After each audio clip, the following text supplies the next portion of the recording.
এই 31st night পেগানিজমের কাছ থেকে শুরু হয়।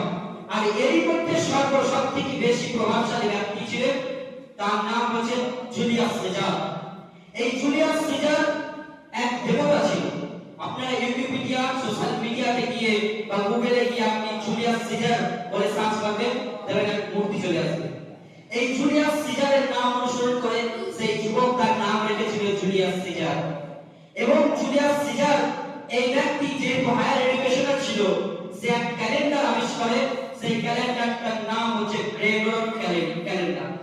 গ্রেগরিয়ান ক্যালেন্ডার, আপনি গুগলে গ্রেগরিয়ান ক্যালেন্ডার সার্চ করবেন, আপনাদের সঙ্গে সঙ্গে এই ইংরেজ এবং গ্রেগরিয়ান ক্যালেন্ডার আপনারা সাজিয়ে দেবেন।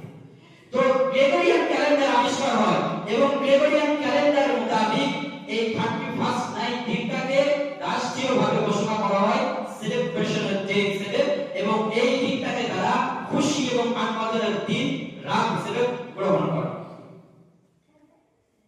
এবং এরই মধ্যে প্রায় 1552 সালে এটা প্রখর বিস্তার লাভ করে এবং রোমানীয়রা, ইংরেজরা মূলত এটাকে এমন ভাবে গ্রহণ করে যে গোটা পৃথিবী জুড়ে জাতি, ধর্ম, বর্ণ নির্বিশেষে এর প্রখর বিস্তার একটা সোশ্যাল ইন্টারনেটের মতো ছড়িয়ে যায়। এরই পরে ইতিহাসে এক অন্যতম আবির্ভাব বাদশাহ, যার নাম হচ্ছে জামশেদ। নাম ইসলামিক মনে হলেও এই জামশেদ কিন্তু সে ছিল একজন প্রকৃতি পূজারী, অর্থাৎ গ্রহ, চন্দ্র, সূর্য, নক্ষত্র, এই নদী, নালা, পাহাড়, পর্বত এগুলো সে পূজা অর্চনা করত।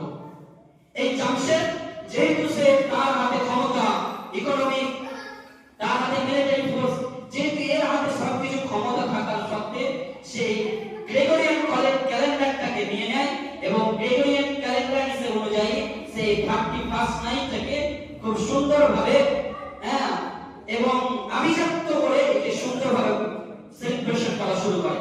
ফলে এর মাধ্যম দিয়ে আরো প্রখর বিস্তার লাভ করে। এই ভারতবর্ষে এই গ্রেগরিয়ান ক্যালেন্ডারের আবির্ভাব হচ্ছে যেহেতু এই ভারতবর্ষ 200 বছর ইংরেজরা শাসন করে গেছে। এই ইংরেজরা, আমাদের এই ইতিহাস আমরা সকলেই জানি যে ইংরেজরা এই ভারতবর্ষে কিভাবে শোষণ করেছে, লুণ্ঠন করেছে, কিভাবে আলেম ওলামাদেরকে তারা হত্যা করেছে, কিভাবে স্পেন আরো বিভিন্ন